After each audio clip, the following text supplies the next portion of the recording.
Assalamualaikum warahmatullahi wabarakatuh, Ibu. Waalaikumsalam, Dok. Perkenalkan Ibu, dengan saya Dr. Sakti yang bertugas pada pagi hari ini di klinik ini, Ibu. Kalau boleh tahu Ibu, dengan Ibu siapa? Ibu Ratna, Dok. Oh, Ibu Ratna, Ibu. Ibu, anaknya siapa namanya, Ibu? Afwan, Dok. Oh, Afwan. Umurnya Afwan berapa, Ibu, sekarang? 1 tahun, Dok. Oh, baik, Ibu. Jadi, Ibu, sebentar kita akan melakukan pemeriksaan visus, di mana pada pemeriksaan ini kita bertujuan untuk menilai pergerakan kedua bola mata atau ketajaman penglihatan dari mata anaknya, Ibu. Baik, Ibu. Jadi nanti kita akan memeriksakan matanya, Ibu. Jadi di sini dia bertujuan untuk menilai pergerakan bola matanya. Dan nanti saya akan memperlihatkan salah satu benda yang menarik untuk memperlihatkan mata anak Ibu secara ke arah kiri dan kanan untuk melihat apakah ada kelainan atau tidak, Ibu. Jadi Ibu, apakah sebentar pada saat kita melakukan pemeriksaan itu, saya harap juga Ibu dapat membantu saya untuk menutup salah satu mata dengan mata yang satunya dilakukan pemeriksaan, Ibu. Apakah Ibu mengerti, Ibu? Iya, Dok.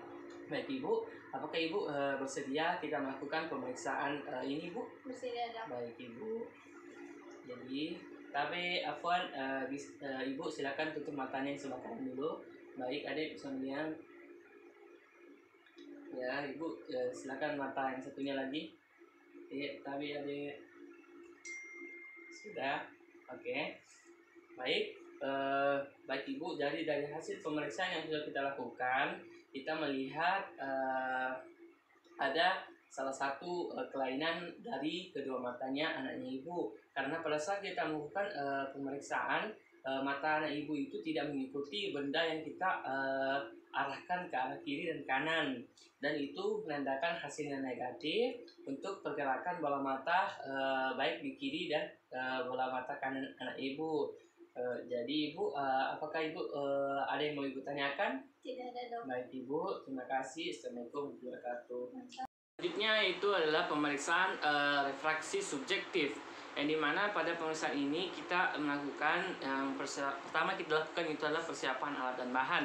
Alat yang kita gunakan pada pemeriksaan kali ini itu adalah trial lens, ada trial frame, kemudian ada penggaris, kemudian ada pen light, Snellen chart, dan astigmat clock dial.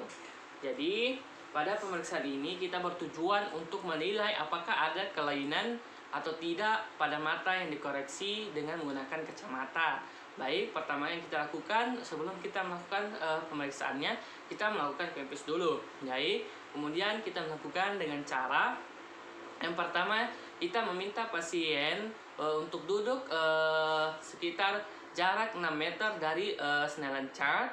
Kemudian kita memeriksakan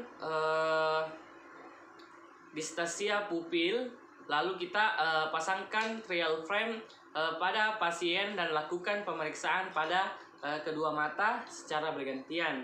Kemudian pada mata yang tidak diperiksa, kita pasangkan occluder. Setelah itu diberikan instruksi untuk membaca Snellen chart yang sudah kita tempelkan pada dinding. Kemudian jika kita dapatkan keadaan yang abnormal pada pemeriksaan tajam penglihatan, maka yang akan kita lakukan adalah pemeriksaan dengan menggunakan lensa sesuai dengan kelainan refraksi dari pasien. Kemudian kita lakukan juga pada kedua mata pasien. Kemudian pada pemeriksaan visus kita mendapatkan bahwa ketajaman visus mata kanan itu 20/60 dan visus mata kiri itu 20/60. Kemudian jika kita mendapatkan visus yang abnormal, maka kita lakukan pengoreksian dengan menggunakan lensa coba, yaitu lensa 1 0,5 dioptri dan lensa 2 itu negatif 0,5 dioptri. Kemudian untuk menilai lensa mana yang cocok diberikan untuk penglihatan yang lebih jelas, dan kita meminta pasien untuk menilai apakah lensa 1 yang lebih jelas pada saat melihat apakah lensa yang kedua. Kemudian kita menilai lensa mana yang akan memberikan pasien melihat lebih jelas dengan penglihatannya. Kemudian kita lakukan dengan mulai ukur dengan pukulan yang kecil. Kemudian kita memasangkan lensa coba pada mata yang akan diperiksa. Kemudian kita instruksikan atau kita menyuruh pasien untuk membaca senaran cat yang dimana kita dapatkan visus yang abnormal. Kemudian kita memberikan pada pasien, dia dapat melihat dengan jelas dengan menggunakan lensa 0,75 dioptri pada mata kanan, dan kita lakukan juga pada mata sebelahnya untuk melihat menilai lensa manakah yang lebih jelas pasien untuk melihat pada senaran cat, dan kemudian kita dapatkan juga 0,75 dioptri. Kemudian setelah itu kita melakukan koreksi dengan lensa coba dengan mata yang satunya lagi. Dan jika kita belum mendapatkan pasien belum mendapatkan visus 20/20, kita melakukan koreksi maksimal, maka dilakukan pinhole untuk menentukan kemungkinan terdapat kelainan astigmat. Kemudian kita menyuruh pasien membaca senaran cat lagi. Kemudian jika dengan pinhole visus itu maju, maka dilanjutkan dengan koreksi astigmat. Lakukan fogging dengan menggunakan lensa +1. Kemudian pada mata yang akan diperiksa dengan astigmat clock dial, maka kita meminta pasien untuk melihat garis mana yang paling jelas dan hitam.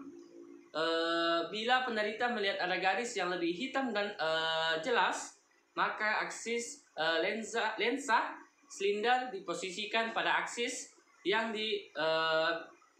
perpendikular terhadap 180, yaitu pada aksis 180.